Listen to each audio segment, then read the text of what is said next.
남아있는 시간은요, 아까 이제 말씀드렸던 것처럼, 그러니까 일부 아까 설교에서는 우리가 오늘 할 주제가 성경적으로 어떤 근거가 있는가, 성경이 뭐라고 얘기하는가, 이 얘기를 이제 한 거고요. 자, 지금부터 할 얘기는 이제 좀 더 이렇게 역사적인 이야기, 진짜 종교개혁과 그다음 오늘날에 있었던 한국교회와 관련된 이야기를 하도록 하겠습니다. 자, 지금은 이제 좀 더 특강 형식으로 이제 진행을 할 거기 때문에 이제 뒤에 스크린을 좀 보시면 좀 더 이게 글자가 잘 보이나요? 조금 더 밟으면 좋겠는데, 예, 진행하도록 하겠습니다. 자, 난곳방언으로라는 주제는 이제 아까 이제 말씀을 드렸고요. 그 다음에 그것이 이제 종교개혁과 또 어떻게 관련이 있는가 이 얘기를 이제 계속해서 진행하도록 하겠습니다. 자, 마틴 루터입니다. 아까 얘기했던 그 마틴 루터입니다. 1517년에 이제 이 마틴 루터라고 하는 이제 당시에 신학자, 로마 캐톨릭 소속의 수도사이자 신학자였던 이분이 종교개혁을 이제 시작을 하게 되면서 말씀드렸던 것처럼 1517년 10월 31일이 이제 그날이기 때문에 우리가 이제 다음 주에 오게 될 500주년을 지금 전 세계에 있는 교회들이 정말 정신없이 이렇게 기념을 하고 있습니다. 자, 마틴 루터가 이제 종교개혁을 하게 된 그 계기를 만들었던 것이 바로 이겁니다. 이제 여기 보시면요. 이제 이게 라틴어로 지금 쓰여 있는데 이게 indulgence plan이라고 나오는데 이건 앞에 거는 이제 무시한다, 버린다는 얘기고, 뒤에 거는 이제 그 벌에 대한 얘기입니다. 벌을 면제해주는 이제 티켓 같은 거. 그러니까 한편으로는 이제 우리는 요즘 이제 면죄부라고 이제 일반적으로 많이 번역을 해왔는데, 좀 더 정확한 의미는 면별부라고 할 수 있어요. 그러니까 벌을 면해주는 이제 장치라고 할 수 있는 거죠. 근데 이게 이제 사실 이런 겁니다. 당시에 이제 면죄부라고 하는 이런 종류의 그 방편이 만들어지게 된 가장 중요한 이제 이유는 뭐냐면요.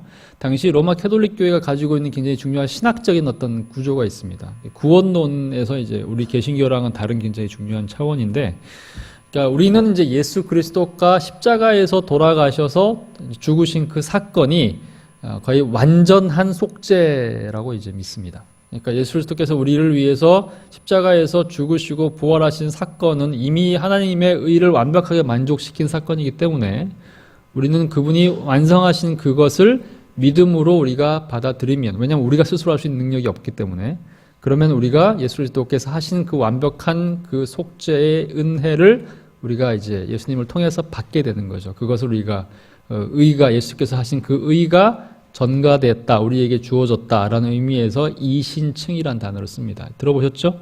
이신층의 믿음으로 말미암아 구원을 얻는다. 우리의 노력이나 우리의 행위나 우리의 공로가 아니다, 이런 얘기가 되는 거죠. 근데 이제 로마 캐톨릭 교회에서는 이제 당시에 기본적인 신학의 이제 입장이 이제 그것을 믿지 않았죠. 그러니까 예수 그리스도께서 완벽한 구원의 이제 중보자이시긴 한데, 그럼에도 불구하고 우리의 죄라고 하는 것이, 잘 안 들리나요? 예. 우리 죄라고 하는 것이 그냥 이제 한 번의 예수 그리스도의 죽음으로 끝나는 것이 아니고, 우리 안에 여전히 남아있는 수많은 죄악들, 우리와 함께하는 죄악들, 이것들은 우리가 스스로 우리의 노력이나 공로나 우리가 어떤 의지, 또 우리의 행위 이런 것들을 통해서 하나하나 이렇게 추가로 이렇게 소위 이제 속함을 받아야 된다고 판단을 한 거죠. 그러다 보니까 이제 새롭게 만들어진 굉장히 중요한 개념 중에 하나가 소위 이제 연옥이라는 개념입니다. 그게 무슨 얘기냐면, 우리에게는 연옥이라는 개념이 없습니다. 개신교에게는. 근데 이제 캐톨릭 교회에서는 우리가 이 땅에서 이제 모든 사람이 아담의 죄를 가지고 태어나서 누구나 다 죄를 짓고 살기 때문에 기본적으로 죽어서 다 지옥에 갈 수밖에 없는데, 근데 이 땅에서 이제 교회에 다니고 세례를 받고 그다음에 이제 기본적으로 이제 신자가 된 사람들에게는 이것이 이제 면제가 되는데, 그렇다고 해서 완벽하게 천국 갈 수 있는 자기에게 주어진 건 아니라는 얘기가 되는 거죠. 그럼 어떻게 되느냐? 대부분의 사람들은 이 땅에서 기본적으로 신자로서 살고 나름대로 선한 일을 한다고 하더라도 우리는 완벽하게 죽은 이후에 가는 곳은 천국은 아니고 중간 단계 어디라고 이제 생각을 하는 거죠. 그걸 뭐라고 얘기했냐면 이제 연옥이라는 단어를 썼습니다. 그러다 보니까 이제 그 연옥에서 있는 사람이 어느 날인가 이제 천국을 가야 되는데, 그게 이제 자기에 대한 내용일 수도 있고, 우리가 사랑하는 우리의 이미 돌아가신 부모님들이나 우리의 주변에 있는 사람들과 관련된 이야기들일 수도 있어요. 근데 연옥에 있는 사람들이 이제 천국으로 올라가야 되는데, 기본적으로 이제 그것을 하기 위해서, 그러니까 죄를 하나하나 씻고 벌을 하나하나씩 씻어가지고 천국으로 이제 한 단계 올라가는 과정들이 필요하다는 겁니다. 근데 그런 과정에서 필요한 여러 가지 장치들이 있죠. 예를 들면 교회에 가가지고 열심히 이제 자기 고행을 해가지고 이제 예를 들면 자기를 때리거나 아니면 이제 금식을 하거나 아니면 이제 교회 건축 헌금할 때 돈을 많이 낸다거나 심지어는 이제 성지순례 이런 것들을 통해 가지고 멀리 한번 갔다 오고 십자군 같은 경우도 거의 그런 이제 의도로 진행이 된 거였거든요. 십자군 전쟁에 참여해 가지고 가면 성지순례를 하는 것뿐만 아니라 사악한 기독교 복음을 방해하는 이슬람들을 죽임으로써 거기에 해당하는 이제 우리가 갖고 있는 죄와 벌을 하나하나씩 더 많이 면제받을 수 있다는 기본 종류의 기본적인 생각들이 거기 있는 거죠. 그게 이제 기본적으로 이제 연옥과 관련된 굉장히 중요한 주제인데, 근데 이제 시간이 지날수록 이런 종류의 그러니까 죄를 이제 사함받을 수 있는 장치가 굉장히 고도화되고 굉장히 지능화됩니다.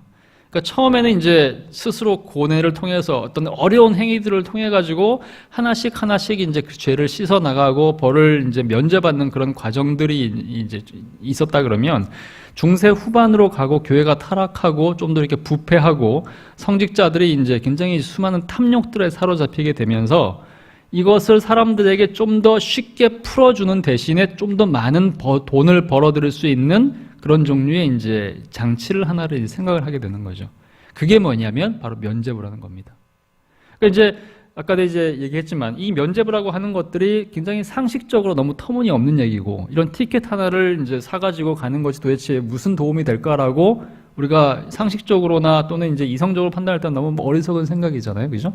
근데 사실상 이 면죄부가 처음 등장을 하고 나서 면죄부를 파는 이제 상인들이 이것을 판매하러 돌아다녔을 때 우리의 예상이나 기대와는 달리 사실은 이것이 정말 인기 있는 아이템이었습니다.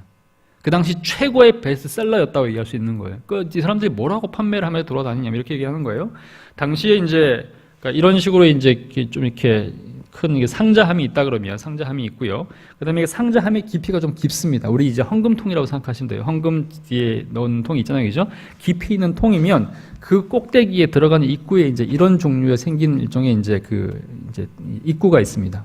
이제 이게 목이 긴 거예요. 그러면 이제 당시에는 돈이 지폐가 아니고 다 동전이었으니까 동전이나 은전이나 금화 같은 것들을 이제 입구에다 딱 넣죠, 그죠? 그렇게 넣으면 이게 이 목을 따라서 오리목이라고 불렀거든요. 목을 따라서 떼굴떼굴 흘러가겠죠, 그죠? 그러면 삥 돌아가지고 맨 위에서 맨 밑에까지 떨어지려면 땅 하고 떨어질 거 아닙니까? 그러면 땅 하고 떨어지면 그때 이제 동전이 이거 바닥이 이제 당시 쇠로 돼 있었기 때문에 땅 하고 맞는 순간 탕 튀어오르겠죠, 그죠?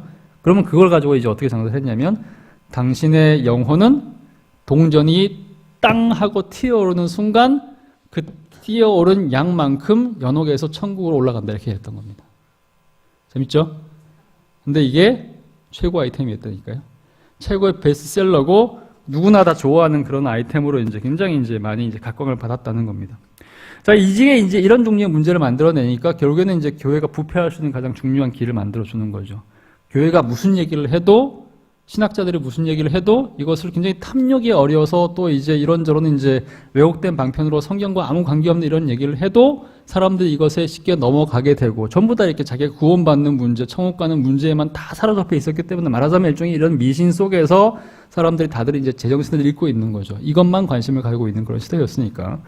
근데 이제 아까 얘기했던 것처럼 루터는 처음에는 이제 이 면죄부 문제가 굉장히 심각한 문제라고 판단을 하고 95개조 반박문을 게시를 했을 때는 그러니까 이 면죄부 문제를 이제 해결하자. 그러니까 교회가 이런 일을 하면 안 되고 도덕적으로 부패하고 이렇게 모은 돈으로 큰 교회를 짓고 그래 가지고 성직자들이 부유해지고 그다음에 뭐 여자를 데리고 있기도 하고 뭐 이런 일들이 생기니까 거기에 대한 일종의 이제 윤리적인 개혁을 하기 위해서 종교개혁을 시작을 한 거였는데 처음 하고 나서 계속해서 이제 깊이 들어가다 보니까 그리고 끊임없이 반발에 부딪히다 보니까 이것이 단지 이런 종류의 몇 가지 도덕적인 개혁들, 면죄부 파는 거 반대하는 것만으로는 해결되지 않는다는 생각을 하게 된 겁니다. 그러니까 결국에는 성경 자체로 돌아가는 기본적인 또 신학적인 변화가 있어야 되고 그러다 보니까 이런 종류의 작업을 하기 위해서 가장 중요한 방편은 결국에는 모든 신자가 스스로 하나님의 말씀을 읽으면서 그 말씀에 반응하고 이 사제들이 하는 이 엉터리 얘기들이 얼만큼 엉터리인지를 스스로 알 수 있도록 도와줘야 된다고 판단을 한 거죠.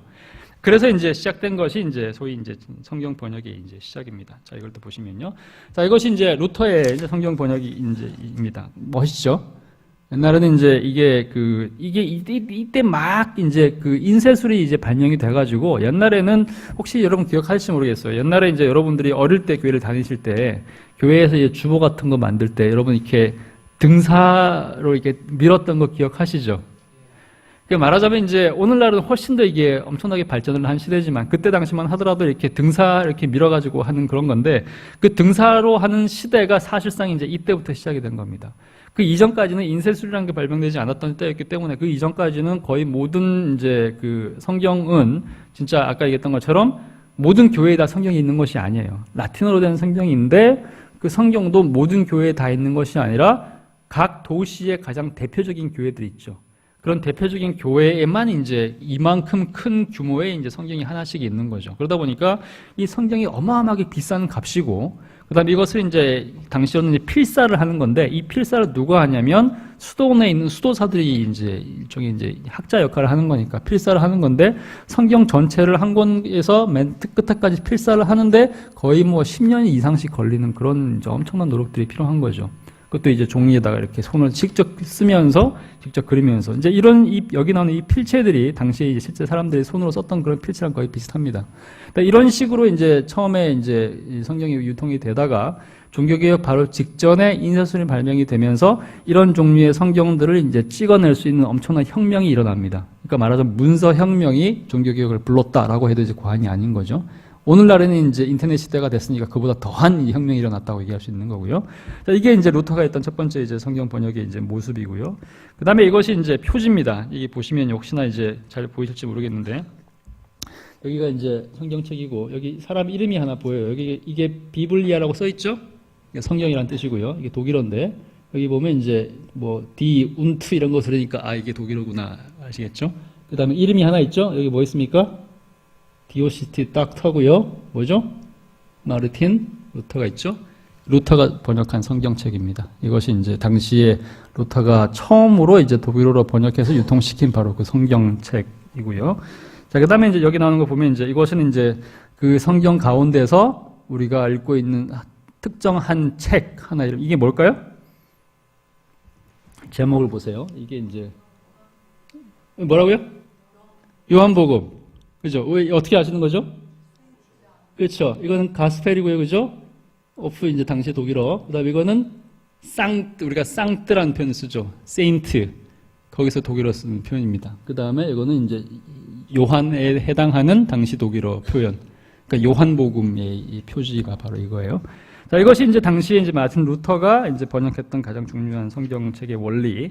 이것이 이제 우리가 보는 굉장히 예쁘죠, 아름답죠. 그 당시에 이제 이런 식으로 해서 칼라로 이제 성경이 이제 번역이 됐는데, 그렇다고 하더라도 어쨌든 간에 이제 우리처럼 이렇게 포켓 성경을 만들 수 있었던 것은 아니고 규모가 이제 조금 더 작아져서 이제 뭐 이렇게 여기 앞에 보이는 강대상에 있는 그 저기 성경책 놓는 자리 그 정도 되는 규모로 일단 줄어들긴 했습니다. 그러면서 어쨌든 간에 현지어로 번역이 되고 대부분의 각 교회들과 좀 부유한 사람들은 성경을 다 개인적으로 하나씩 가질 수 있을 만큼 유통이 되기 시작한 거죠.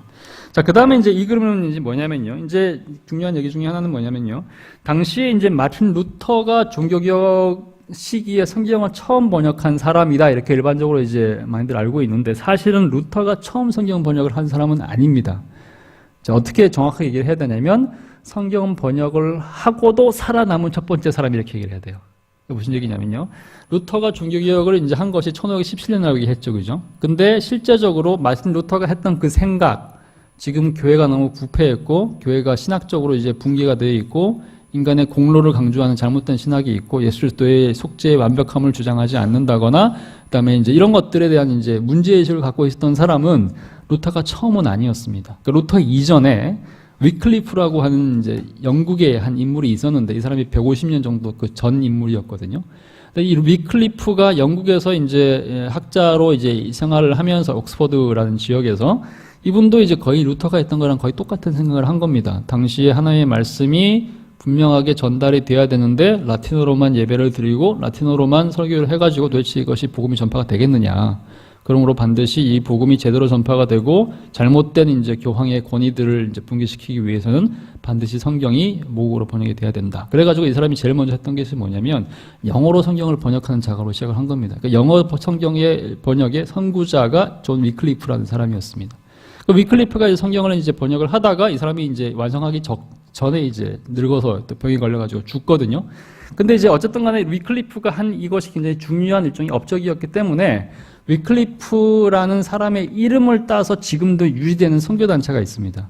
혹시 들어보신지 모르겠어요. 위클리프 성경번역 선교회라는 선교회가 있습니다.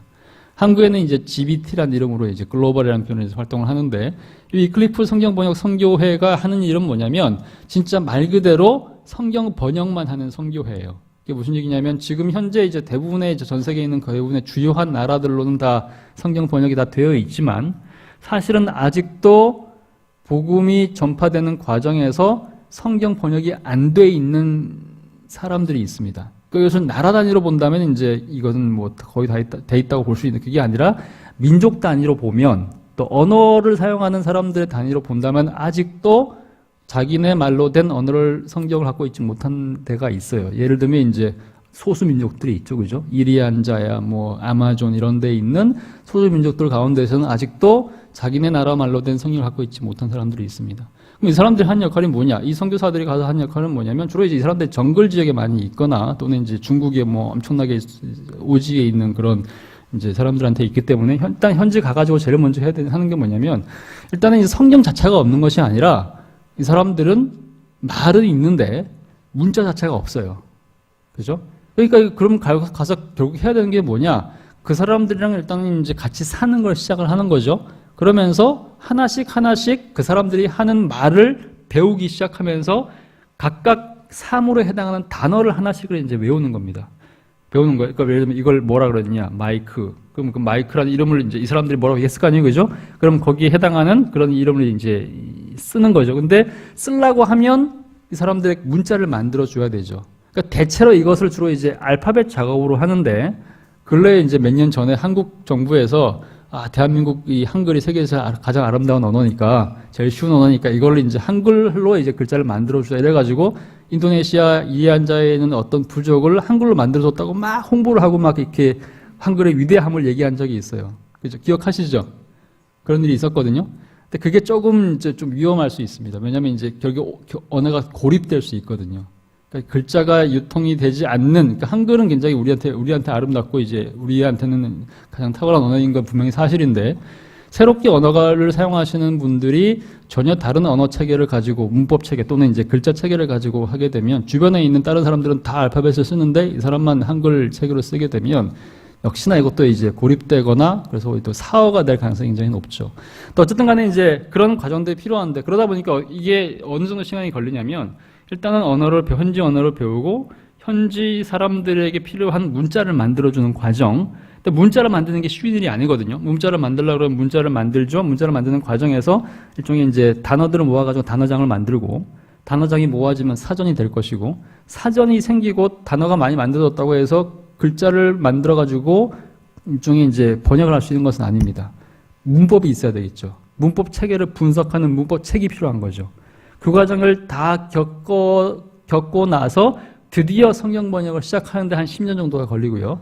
그렇게 해서 신약을 다 번역을 하고 구약까지 번역을 하려면 평균적으로 약 30년 정도의 시간이 걸립니다. 그래서 실제적으로 지금도 이 성경 번역 선교사들이 해외에 나와가지고 선교를 할 때 한 30년 정도의 시간이 걸려가지고 그 지역의 언어로 된 성경을 번역을 실제로 해요. 근데 문제는 이제 그 민족들의 숫자가 너무 적다 보니까 정부 차원에서 예를 들면 인도네시아 정부 차원에서 여기 있는 언어를 쓰는 사람들을 일종의 언어를 이제 고사시키고 일종의 이제 그 통합 언어를 예를 들면 인도네시아어 또는 이제 일종의 이제 공용어 정책을 쓰고 아이들을 교육을 시키게 되면 이 언어와 번역한 성경 자체가 박물관으로 가버리게 되는 일이 생길 수도 있는 거죠. 하여튼 그런 일들이 이제 벌어진단 말이죠. 근데 어쨌든 간에 이제 위클리프라는 사람을 통해 가지고 그런 일들이 이제 시작이 됐습니다. 근데 위클리프는 이제 그렇게 하다가 이제 병으로 죽었고요. 그 다음에 이제 위클리프랑 거의 같은 시기에 체코라는 나라, 지금의 이제 체코죠. 옛날 당시에 보헤미아였는데, 여기서 저 성경 번역은 아니지만 비슷하게 이제 이 문제의식을 가지고 활동했던 사람이 있습니다. 후스라는 사람이 있거든요.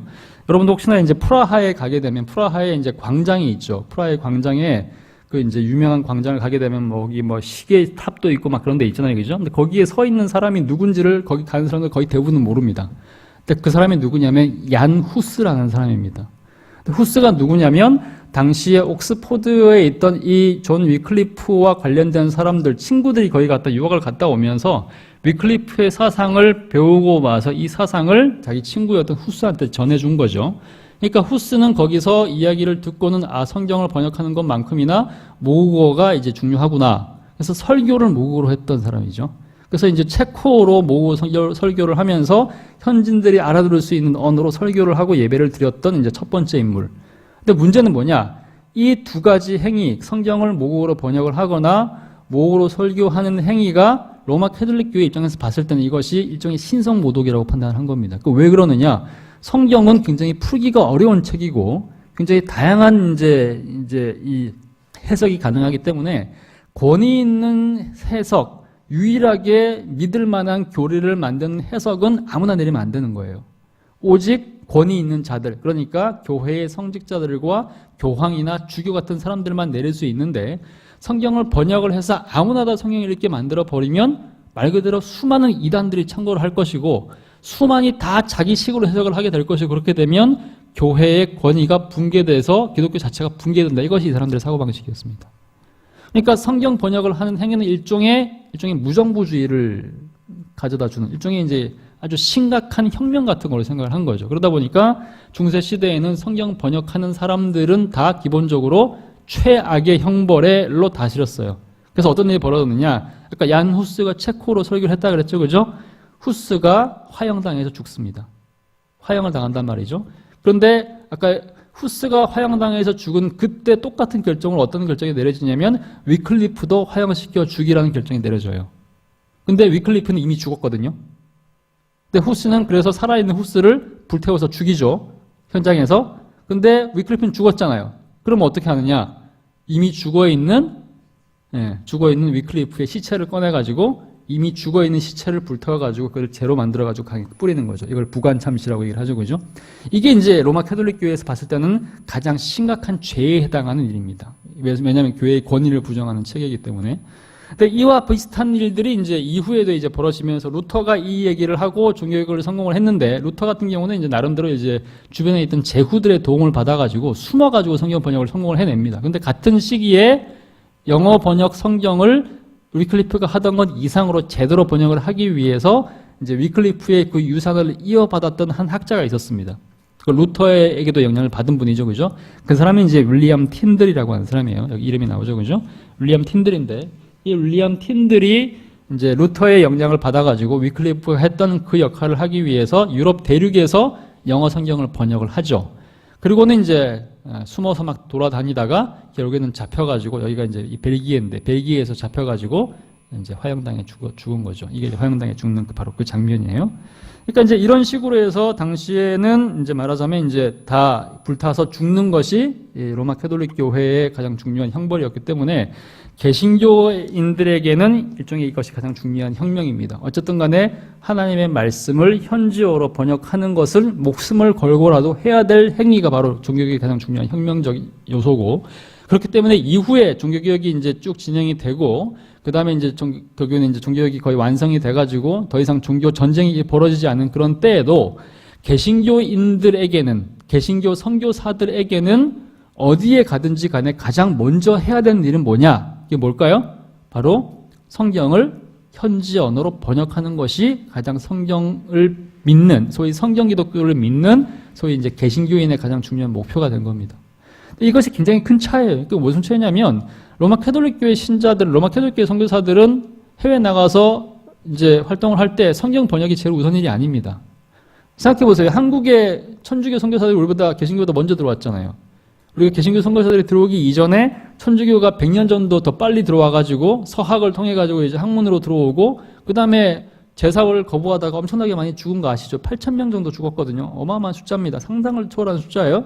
근데 이 사람들이 엄청나게 많은 사람들이 죽고 제사 거부하고 그러면서 죽었지만 근데 이 사람들이 성경을 번역한 것은 아닙니다. 성경을 번역한 적이 없어요. 이 사람들 100년 동안 있으면서도.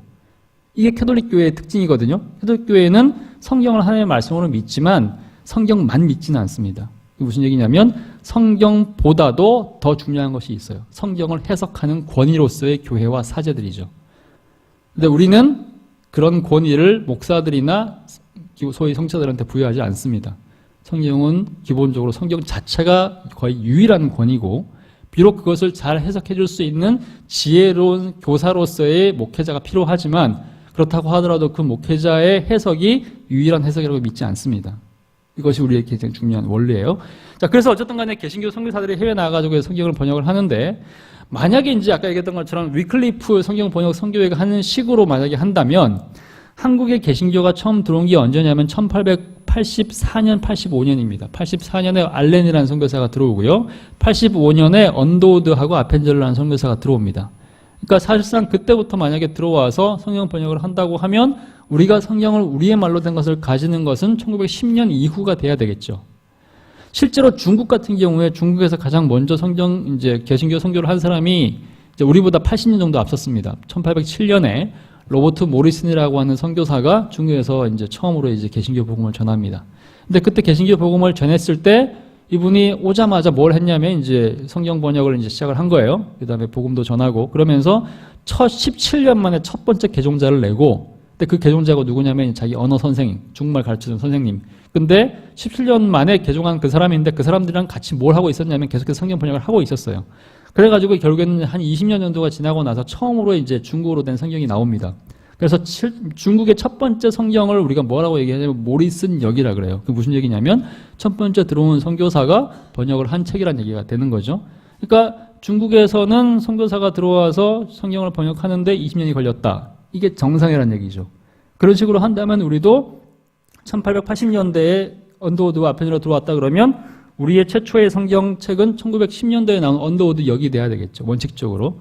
근데 한국에서는 그와는 전혀 다른 일이 벌어집니다. 무슨 얘기냐? 자, 이것은 이제 그림을 보시면요. 이게 이제 당시 한국에 왔던 선교사들이 이제 한국말을 공부하는 그런 이제 장면을 보여주는 건데, 영어로 되어 있죠. Jesus took my sin away. 그죠? 예수께서 내 죄를 가져가셨다. 이걸 이제 그때 당시 이제 선교사들이 들어와가지고 첫 번째 언어 공부를 하면서 이제 쓴 방식이에요. 그 밑에다가 쓴 거죠. 예수 내 죄를 다 가져가 쉐쇼. 이거는 이제 제대로 못한 거죠. 하다가 이제 좀 틀린 거예요.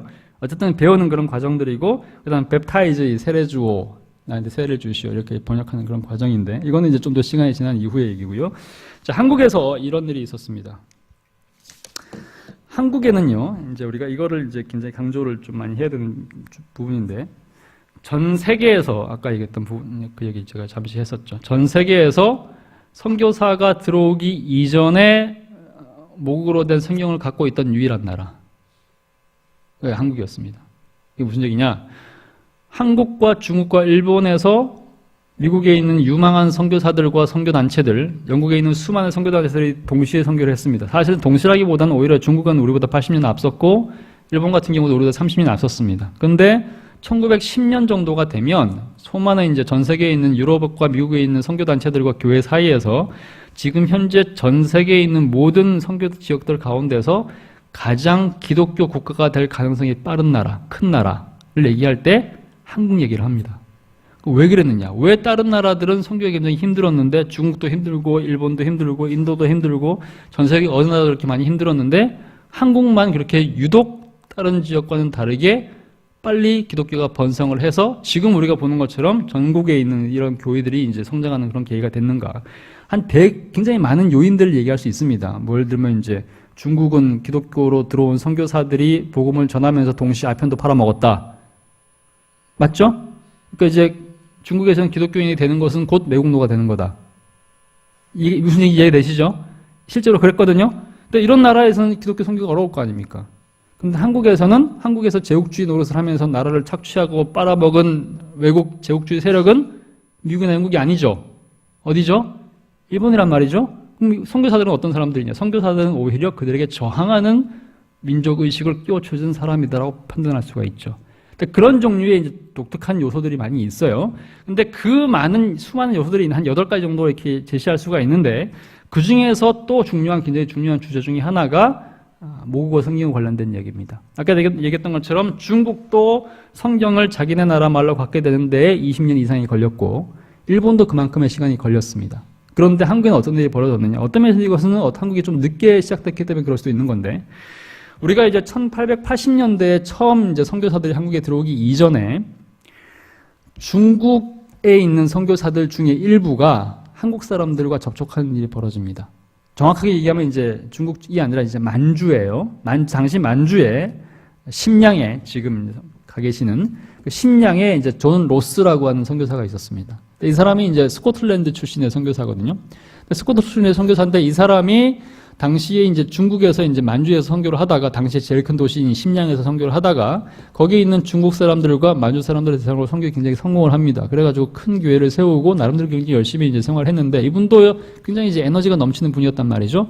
어느 날 이분이 이제 시장을 갔어요. 근데 그 시장은 어떤 시장을 갔냐면, 심양 안에 있는 시장이 아니라 심양을 좀 벗어나가지고 한국과 이제 중국 국경지대에 있는 쪽으로 이동을 해가지고 거기에 있는 이제 시장을 하나를 간 겁니다. 지금도 거기에 가면 이제 지금도 옛날에는 이름 고려문이라는 이제 이름으로 이제 돼 있는 이제 아주 자그마한 도시 하나가 있는데, 거기에서 옛날에 이제 한국에서 온 이제 그 상인들, 주로 이제 압록강을 건너면 바로 단둥 바로 앞에 의주가 있거든요. 그 의주를 통해 가지고 왔다 갔다 하는 상인들이 있었습니다. 주로 이제 한국에서 주로 이제 황해도의 소래라고 하는 지역에서 백령도 바로 건너편에 있는 거기에요. 거기서부터 이제 왔다 갔다 하면서 뭐 인삼이나 뭐 가죽 이런 것들을 파는 이제 한국 상인이었는데, 이 사람들이 이제 거기서 주로 이제 중국 사람들을 대상으로 장사를 이제 하는 거죠. 근데 존 로스라고 하는 선교사가 당시에 이 지역을 가서 딱 봤더니 자기가 한 번도 경험하지 못한, 만나보지 못한 종류의 사람들이 있는 것을 발견을 하게 된 거죠. 옷도 이상하고 말도 이상한 거예요. 중국 사람도 아니고 만주 사람도 아닌 거죠. 그래서 물어본 겁니다. 도대체 이 사람들 도대체 누구냐? 그랬더니 거기 있는 사람들 얘기해 주기를, 이 사람들은 지금 조선에서 온 사람들인데, 조선이라는 나라는 지금도 아직도 이제 기독교나 외국에다가 문을 개방한 나라가 아니고, 얼마 전까지 거기에 천주교인들이 굉장히 많이 있었는데 다 잡혀 죽었다고 하더라. 아직도 한 번도 이제 제대로 복음이 전파된 적은 없다. 개신교는 당연히 한 번도 전파된 적이 없다. 이렇게 얘기를 한 거죠. 존 로스가 이 얘기를 듣고 이제 깊은 이제 호기심을 가지면서, 나 저 사람들이랑 한번 만나보고 싶다라고 얘기를 한 거예요. 그래가지고 두 사람들이 이 사람하고 이 존 로스하고 당시에 이제 와 있던 한국 상인들이 만나기 시작합니다. 만나가지고 이제 이런저런 막 얘기를 하다가 결국에 어떤 식으로 이제 합의를 봤냐면, 나한테 이제 한국말 가르쳐 달라. 한국말을 가르쳐 주면 내가 당신들에게 필요한 여러 가지 이제 물건들도 사주고 도움을 주겠다라고 얘기를 한 겁니다. 그러면서 이제 이 의주 상인들은 말을 좀 잘하는 분들이죠. 그죠? 다른 나라 말도, 중국말도 할 줄 알고 한국말도 할 줄 알고, 그 다음에 이제 상인들은 또 특히 이제 옛날에 한국 사람들 중에 상인들은 주로 중인 계층에 있으니까 한자도 이제 나름대로 좀 잘 하시는 분들이에요.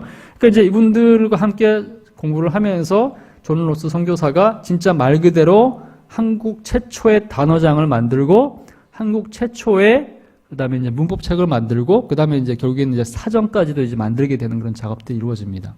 그러면서 이제 지금 보이는 이게 뭐냐면요. 이게 이제 한국어 문법책입니다. 글자체가 이제 오른쪽에 이제 글자가 쭉 있고요. 그 다음에 레슨 1 해가지고 이제 나오죠. 그죠? 보이시죠? 맨 위에 뭐라고 써 있나요?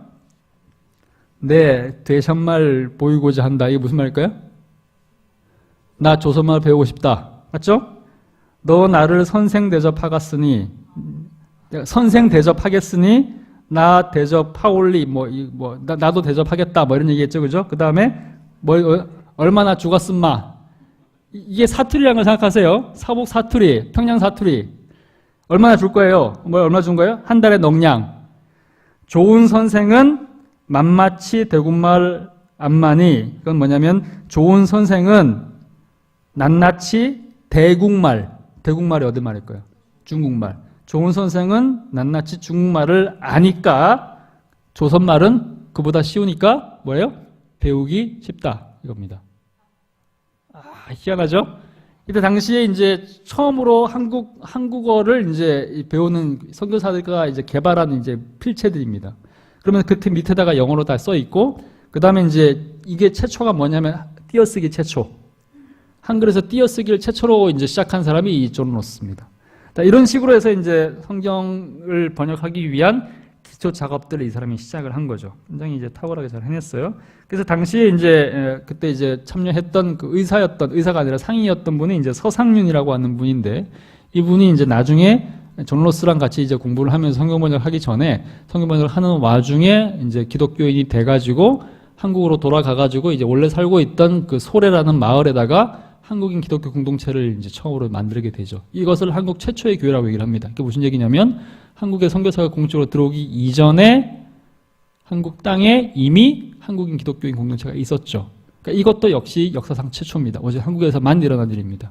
그러니까 선교사들이 들어오기 이전에 기독교인 공동체가 있었고, 선교사를 공식 들어오기 이전에 성경이 번역된 유일한 나라가 한국입니다. 이분이고, 그 다음에 이제 그러면서 결국 어떤 일이 벌어지냐면, 시간이 지나가지고 이제 한 3년 정도, 1870년대 후반이었으니까 1882년, 그러니까 선교사들이 들어오기 3년 전에 한국 땅 바깥에 있는 그 만주에서, 여기 보면 이제 심량이라고 출판한 지역이 나오거든요. 나오죠? 심량이죠? 심량에 있는 문광성원이라는 데서 한글로 된 최초의 복음서가 나옵니다. 이것이 이제 누가복음입니다. 누가복음 전서. 그리고 이것이 확장돼서 그 다음에 누가복음 나오고 요한복음 나오고 그 다음에 이제 확장을 해가지고 이제 신약성경 전체를 번역을 하는데, 이것이 1883년, 그러니까 선교사들 들어오기 2년 전에 이미 중국 북쪽에서 이제 우리 압록강 북쪽, 그러니까 이제 만주에서 이루어지고, 이때 번역된 책이 만주에 살고 있던 한국 사람들, 그 다음에 국경을 건너가지고 압록강과 두만강 안쪽에 살고 있던 함경도와 평안도에 살고 있던 한국인들에게 전파가 되면서 사실상 이 성경책에 선교사가 들어오기 이전에 실제로 복음 전도자 역할을 하는 거죠. 이런 식으로 해서 처음 문제에 보고요. 이게 이 뒤에 또 재밌는 내용들이 굉장히 많아요. 이게 뭐냐면요, 이게 앞에 있는 성경책이라 그러면 이거는 이제 성경책의 맨 뒤에 붙어 있는 일종의 부록입니다. 부록. 그래가지고 이제 강명편이라고 돼 있죠. 그러니까 뭔가를 깊이 강해에서 밝히는 편. 무슨 얘기냐면 이게 단어장이에요. 단어장. 그죠? 그래서 성경에 나오는 수많은 용어들이 있는데 이 용어가 당시에 한국말로 전혀 유통이 안 될 거 아닙니까? 왜냐하면 우리한테 없는 단어들이 대부분일 테니까. 그러니까 당시에 새로운 이제 성경에 나오는 용어들을 이제 번역을 하면서 이 사람이 굉장히 새로운 용어들을 많이 만들어냅니다. 맨 옆에 보세요. 뭐랍니까? 밥팀내라고 돼 있어요. 밥팀내는 예수께 드는 법인이 물로써 하느니라. 보이시죠? 이게 뭘까요? 침례, 세례. 근데 세례라는 용어를 뭐라고 쓴 거예요? 밥팀내. 왜? 영어로 베프티즘이잖아요. 그러니까 베프티즘 하는 예식. 근데 그거 설명이 뭐라고 돼 있나요? 예수께 드는, 예수 안에 들어가는 법인이 뭘로 한다고요? 물로써 한다. 자, 이런 식으로 이제 일종의 해설을 이제 달아놓은 거예요. 이게 이제 첫 번째 성경, 우리나라에서 시작된 거예요. 굉장히 재밌는 거 많죠, 그죠? 자, 이런 식으로 해서 이제 성경 번역이 이제 시작이 되고요. 그 다음에 이제 이게 존 로스인데, 어쨌든 간에 존 로스가 이렇게 하면서 이제 주로 이제 스코틀랜드 출신이었는데, 이 사람이 이제 만주에서 선교를 하고, 그 다음에 이제 한국 사람들을 대상으로 이런 일들을 하다가 나중에 이제 돌아가가지고요. 1877년에서 87년까지 이제 이분이 한국에서 성경 번역하는 작업을 하고 나중에 이제 돌아가서 고향으로 돌아갑니다. 스코틀랜드로, 에딘버러, 스코틀랜드 수도죠. 제가 있었던 바로 우리 집에서 200m 정도 되는 그 지역에 있는 무덤입니다. 제가 이제 가서 이제 찾아낸 거예요. 왜냐하면 이 무덤이 있는 거 사실을 한국 사람들이 대체로 몰랐었거든요. 제가 거기 있을 때쯤에 한국에 있는 이제 대한성서공회가 여기를 찾아가가지고 굉장히 중요한 일들을 합니다. 그러니까 밑에 있는 이것이 뭐냐면 대한성서공회에서 2011년에 와가지고 한국에서 이제 나중에 우리가 지금 사용하고 있는 이 성경책이 이제 나중에 새롭게 번역된 것이 1911년이거든요. 그러니까 1911년은 우리가 가지고 있는 성경책의 100주년 되는 해에 에딘버러에 와가지고 성서공회에서 이 존 로스 선교사의 업적을 길어가지고 비석 하나를 이제 새로 세워준 거죠. 이 자리에 제가 있었습니다. 그러니까 이제 존 로스라는 사람이 갖고 있는 한국교회에서 굉장히 중요한 역할을 이제 그 현장에서 제가 이제 목격을 한 거죠. 자, 그 다음에 이제 이게 보면요. 자, 이것이 첫 번째 어쨌든 간에 이제 우리에게 주어진 첫 번째 성경. 그러니까 한국의 선교사들이 공적으로 들어오게 된 것, 합법적으로 들어오게 된 것이 1884년 5년이었는데 그보다 2년 전이었던 82년에 만주에서 성경이 번역이 됐다. 그래서 그 중에 일부가 이미 그것을 읽고 있었다 얘기했던 거죠, 그죠? 근데 이것만 하더라도 어마어마한 역사입니다. 왜냐하면 전 세계에서 오직 한국에서만 일어난 일이기 때문에. 그런데 하나가 아닙니다. 자, 그 다음 해 1883년에요. 일본에 있던 일이 있었습니다. 한국이 이제 1876년에 일본과 소위 이제 강화도 조약이라는 것을 맺으면서 처음으로 이제 중국의 영향에서 벗어나서 외국 세력과 처음으로 이제 공식적인 1대1 이제 조약을 맺습니다. 그러면서 그 이후에 일본이 이제 메이지 유신 이후에 개방을 하고 난 이후에 일본이 굉장히 많이 이제 번성을 하고 또 서양식으로 발전을 하게 되니까 한국이 이제 일본과 조약을 맺은 이후에 우리도 일본어를 배우겠다라는 이제 그런 종류의 이제 분위기가 형성이 되죠. 그죠? 그러면서 일본에다가 이제 일본의 문명을, 새로운 문명을 배우는 일종의 이제 파견단을 계속해서 보냅니다. 그것을 이제 우리가 신사유람단이라고 얘기를 하거나 또는 이제 수신사라고 얘기를 하죠. 근데 이때 당시 1881년에 당시 이제 2차 수신사 행렬이 이제 한국을 떠나가지고 일본을 가게 되는데 당시에 박영효라고 하는 사람이 이제 나중에 84년에 그 갑신정변의 주역입니다. 그 사람이 이제 단장이 되고 그 단장이 돼서 이제 한번 이제 찾아갔는데 그때 당시에 이 신사유람단을 따라갔던 수행원 중에 하나로 이수정이라는 사람이 있었습니다. 근데 이수정은 당시에 여기 보이는 이제 하얀색 옷을 입은 이분이에요. 이분. 이수정이라는 사람인데 당시 이제 양반이었고 꽤 젊은 사람이었습니다. 근데 이 사람이 이제 당시 수행원으로 따라갔는데 수행원이었기 때문에 중요한 인물은 아니었죠. 그러니까 중심부에 있는 인물은 아니었고 주로 이제 수행하는 사람이었기 때문에 나름대로 자기 시간이 있었던 것 같아요. 그래서 이 사람이 이제 중국을 갔는데 중국을 가서 이 사람이 한 게 뭐냐? 일본을 가서 이 사람이 한 게 뭐냐? 다른 사람들은 어쨌든 다른 종류의 일들을 가지고 관심을 가지고 있지만 이수정의 가장 큰 관심사는 뭐냐면 농업이었습니다. 왜 농업이었느냐? 일본은 지난 3, 40년 동안 개방을 하고 개항을 했는데 그 3, 40년 동안에 굉장히 식량 생산량이 늘어났다. 그래가지고 굉장히 가난하고 우리랑 비슷했던 나라였는데 나름대로 굉장히 많이 성장을 해가지고 지금 먹고 사는 문제가 많이 해결이 됐더라.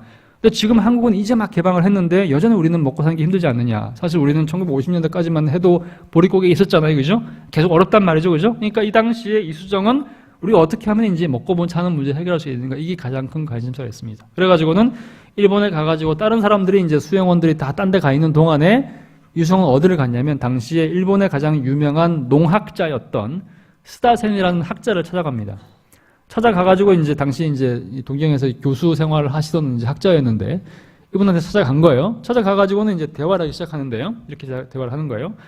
지금 스다센은 이제 이 사람은 네덜란드 유학파였는데 당시에 이제 쓸 수 있는 언어가 네덜란드어하고 모국어인 일본어밖에 없습니다. 근데 이수정은 당시에 한자를 굉장히 잘 아는 지식인이긴 했지만 할 줄 아는 말은 하나밖에 없어요. 한국말밖에 없거든요. 두 사람이 학자가 만난 겁니다. 자, 두 사람이 대화를 해야 되겠죠, 그죠? 어떻게 대화했을까요? 어떻게 했을까요? 예? 바디랭귀지로? 바디랭귀지가 나름대로 의미가 있지만 깊이 있게 뭔가 되지는 않잖아요. 뭘로 했을까요? 네, 필담이죠, 필담. 동아시아 지식인들에게는 일종의 공통 유산이 있습니다. 그러니까 이제 그 유럽에 있는 지식인들한테는 서로 말이 안 돼도 라틴어를 가지고 글을 쓰면 대화가 되는 거죠. 그런 것처럼 우리도 사실상 1900년대 초반까지는 동아시아에 있는 지식인들까지는 아니더라도 남자들만 만나게 되면 최소한 글자를 가지고 대화할 수 있는 시대가 있었습니다. 말은 못해도. 왜냐면 한자라고 하는 공통유산이 있으니까.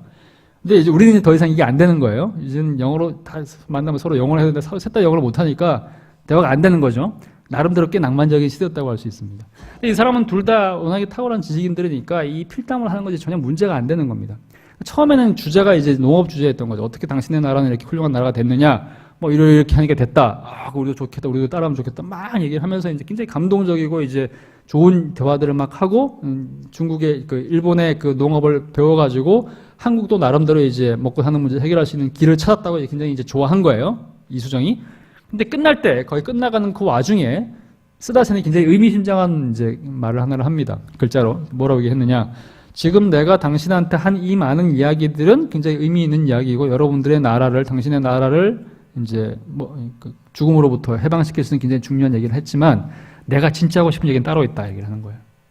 이게 뭐냐? 그랬더니 내가 지금까지 당신의 나라를 육신으로부터 해방시키는 육신의 고통으로부터 해방시키는 얘기를 했는데 그보다 더 중요한 거 당신의 나라 백성들의 영혼을 해방시키는 이야기를 한번 했으면 좋겠다. 이러면서 이수정한테 뭘 줬냐면 한자로 된 성경을 이제 준 겁니다. 이거 한번 읽어봐라. 내가 여기서 진짜 길을 찾았기 때문에 이거를 나는 당신이 정말 알기를 원한다. 한자로 된 성경을 이제 준 거죠. 자, 이것을 이제 이수정이 이제 받아가지고 소중히 받아가지고 자기 숙소로 돌아왔어요. 읽기 시작합니다. 한자를 잘 아니까 중국어로 된 성경이니까 당연히 읽을 수 있는 거예요. 읽을 수 있습니다. 열심히 읽었어요. 근데 문제는 뭐냐? 아무리 읽어도 이게 무슨 뜻인지를 모르는 거죠. 글자를 읽어도 내용을 모를 수 있죠. 간다게가 성경을 읽어도 이게 도대체 무슨 얘기냐라고 빌립한테 풀어달라고 얘기했던 것처럼 그런 과정이 필요하단 말이죠. 그죠? 그래가지고 이수정이 이것을 읽은 다음에 어디를 갔느냐? 당시에 일본에는 이미 선교가 시작되어 있었기 때문에 일본에 이제 굉장히 많은 미국 선교사들이 와 있었습니다. 그리고 그들을 통해 가지고 예수를 믿는 일본인들이 있죠. 그리고 일본 목사가 있었거든요. 찾아가가지고 나 이것을 선물로 받았는데 무슨 도무지 모르겠다. 내가 함께 공부할 수 있는 그 기회를 줄 수 있느냐? 이래가지고는 당시에 이제 일본인 목사하고 그다음에 이제 미국 선교사랑 같이 모여가지고 성경 공부를 하기 시작한 겁니다. 성경 공부를 하면서 이 사람이 마음에 깊은 감동을 받은 거죠. 그래가지고는 이 사람이 일본에 있으면서 이 일본 목사와 미국 목사를 통해 가지고 세례를 받아요. 그래가지고 이 사람이 결국에는 어떤 사람이 되냐면 한국인으로서 받은 최초의 개신교 세례 신자가 되는 거죠. 문제는 이것이 한국에서 일어난 일이 아니라 어디서 일어났다고요? 일본에서 일어난 거죠. 자, 이거는 이제 무슨 그림이냐면 당시에 이 이수정이 개종을 하고 난 다음에 일본에서 이게 굉장히 큰 사건이었어요. 왜 그러냐면 한국에서 가장 부유하고 고귀한 귀족층의 학자 하나가 한국에 와가지고 일본에 와가지고는 예수를 믿겠다고 고백을 한 거예요. 그래가지고 이것이 뭐냐면 당시에 일본의 지식인들이 모였던 일본 기독교 지도자들이 모였던 기독교 대회였는데 이 대회에 이수정을 초청을 한 겁니다. 초청을 해가지고 이수정이 여기서 일종의 이제 신앙을 고백을 하죠. 한자로 된 시를 써가지고 고백을 하는데 굉장히 기가 막힌 이제 내용들이 여기 담겨 있습니다. 어쨌든 간에 이제 이 사람이 이제 이렇게 해서 이제 개종을 하고 난 다음에 그 다음에 이제 당시에 일본에 와 있던 한국인 유학생들을 모아다가 이제 여기서 이제 성경 공부를 하면서 일종의 교회를 탄생을 시키죠. 이것이 지금 현재 일본 동경에 있는 한국인 교회의 시초입니다. 그러니까 이제 한국의 선교사들이 와서 선교하기 이전에 이미 일본의 한국인 기독교 공동체가 생겼다고 할 수 있는 거예요. 이것도 이제 이수정이 한 얘기예요. 근데 이수정이 이제 여기서 이제 한 단계를 더 생각을 하는 겁니다. 내가 그냥 예수를 믿고 나 개인적으로 하나님의 자녀가 되는 것뿐만이 아니라 더 중요한 것은 한국에 있는 사람들과 더 많은 사람들이 실제로 하나님의 말씀을 듣고 배워야 되겠다. 그러려면 뭘 해야 되느냐? 내가 제일 잘할 수 있는 것은 뭐냐? 나는 학자니까 이 사람들이 하나님의 말씀을 읽을 수 있도록 번역을 해야 되겠다라고 이제 스스로 생각을 한 겁니다. 누가 이렇게 얘기해 준 것이 아니고. 그리고 이 사람이 번역을 시작을 해요. 번역을 시작을 하는데 놀랍게도 이 사람이 성경을 두 가지 버전을 가지고 이제 번역을 하는데요. 첫 번째 번역 성경을 이미 한 번에 완성을 합니다. 한 3개월 정도 만에 신약 성경을 다 번역을 해버리는 거예요. 그리고 나서 또 다른 번역 성경을 한 1년 정도 시간 걸려서 번역을 합니다. 두 가지를 번역을 하거든요. 자, 이게 도대체 어떻게 된 일이냐? 자, 이겁니다. 첫 번째 것이 이제 요거고요. 여기 현토 성경이라고 하는 성경이고, 이게 이제 국한문 이제 혼용판입니다.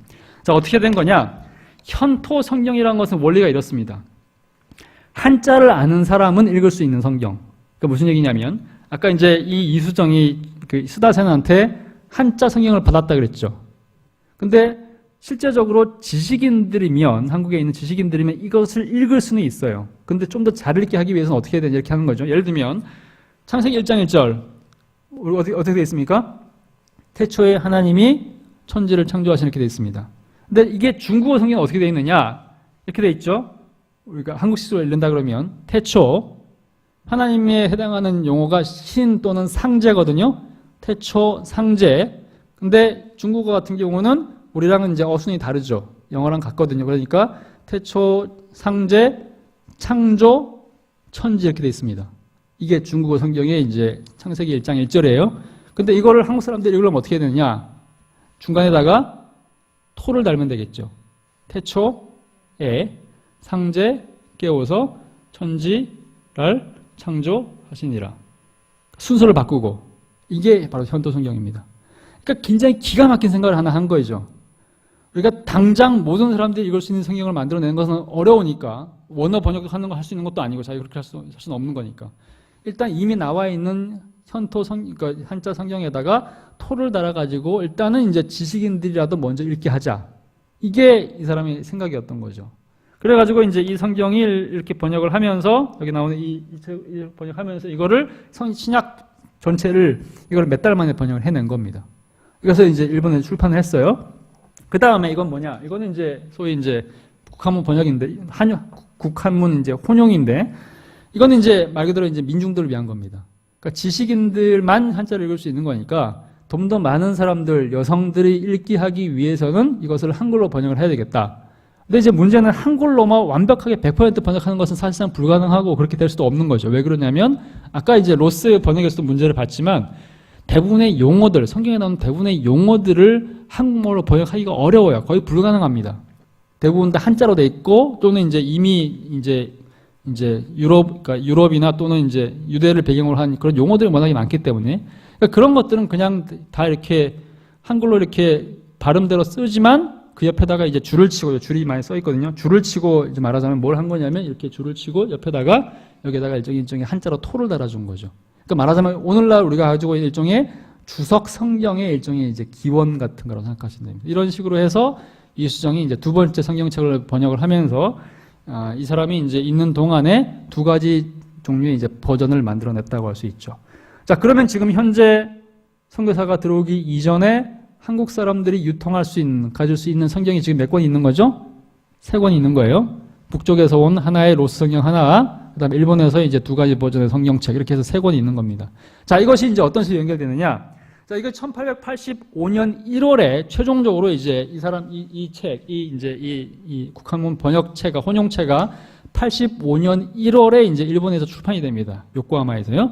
근데 한국에 최초로 들어온 이제 개신교 선교사는 84년에 들어온 알렌이지만 알렌은 의사였기 때문에 광해원과 세브란스랑 연결되는 이 사람은 복음을 전하지는 않았어요. 다음에 와서 공식적으로 복음을 전한 선교사가 누구였냐면 85년에 들어온 언더우드 아펜젤러입니다. 근데 언더우드 아펜젤러가 한국에 언제 들어오냐? 4월에 들어오거든요. 자, 그러면 4월에 들어오기까지 어떤 과정을 이제 겪게 되느냐? 이 사람들이 이제 그 전해 84년 말에 이제 미국에서 이제 선교사 임명을 받아요. 그런 다음에 이제 한국에 들어오기 위해서는 이제 대륙 횡단을 해야 됩니다. 왜 그러냐면 언더우드 아펜젤러가 지금 뉴욕하고 뉴저지 출신이거든요. 그러니까 맨 끝에 있는 동북부에서 기차를 타가지고 세인트루이스를 통과해가지고 한국으로 오기 위해서는 태평양을 가야 되겠죠, 그죠? 그러려면 배를 타기 위해서 어디를 가냐면 태평양 쪽에 있는 미국의 항구 어디죠? 샌프란시스코. 당시에는 LA는 별 볼 일 없는 도시였고요. 샌프란시스코 갔단 말이죠.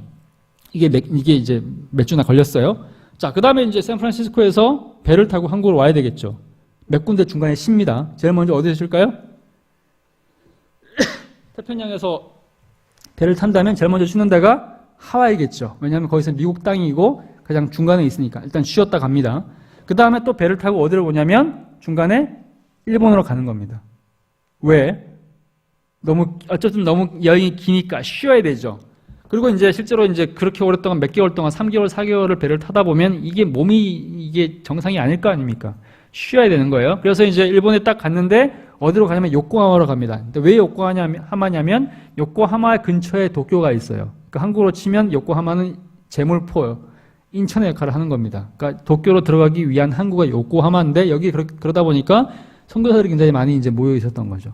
여기 와가지고 좀 쉬면서 마음의 안정도 찾고 몸도 좀 회복을 하고 그 다음에 한국 상황이 어떠냐, 지금 들어가도 되느냐 이런 것들, 날씨 적응도 하고 음식 적응도 하고 이런 식으로 해서 이제 여러 가지 정보들을 이제 얻는 작업들을 하는 거죠. 근데 요코하마에 딱 왔더니 이미 와 있던 이제 미국 선교사들이 이제 지금 들어오는 언더우드 아펜젤러 이런 얘기를 하는 거죠. 뭐라 얘기합니까? 지금 당신들이 들어갈 나라에 그러니까 조선인데 이 조선 사람들이 읽을 성경이 이미 그 나라 말로 번역이 되어 있다. 그러면서 이수정이 번역한 성경을 이 사람들한테 선물로 준 거죠. 아시겠죠? 자, 그렇게 해가지고 이것을 받은 상태에서 이분들이 조금 더 쉬었다가 부산을 거쳐가지고 제물포 들어옵니다. 그래서 1885년 4월 5일 그날이 부활절이었는데 그 부활절에 언더우드와 아펜젤러의 부인이 세 사람이 한국 땅에 동시에 땅에 떨어지죠. 근데 그분들이 가지고 온 가방에 뭐가 들어있다고요? 한국어로 된 성경이 들어있었던 거죠. 자, 이것이 한국에서 일어난 일입니다. 물론 이 성경이 모든 교회에 유통된 것은 아니었어요.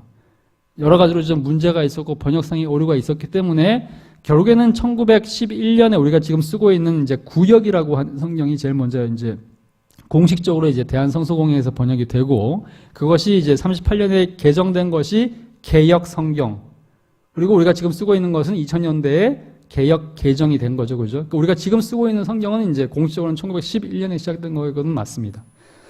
근데 그럼에도 불구하고 1911년엔 공식적으로 이 성경이 번역되기 이전에 만주를 통해 가지고 또 이제 일본을 통해 가지고 이 세 권의 성경책이 유통이 되면서 사실상 선교사가 들어오기 이전에 이미 한국 땅에 기독교가 전파될 수 있는 굉장히 강력한 기반을 만들어 놓았다고 할 수 있습니다.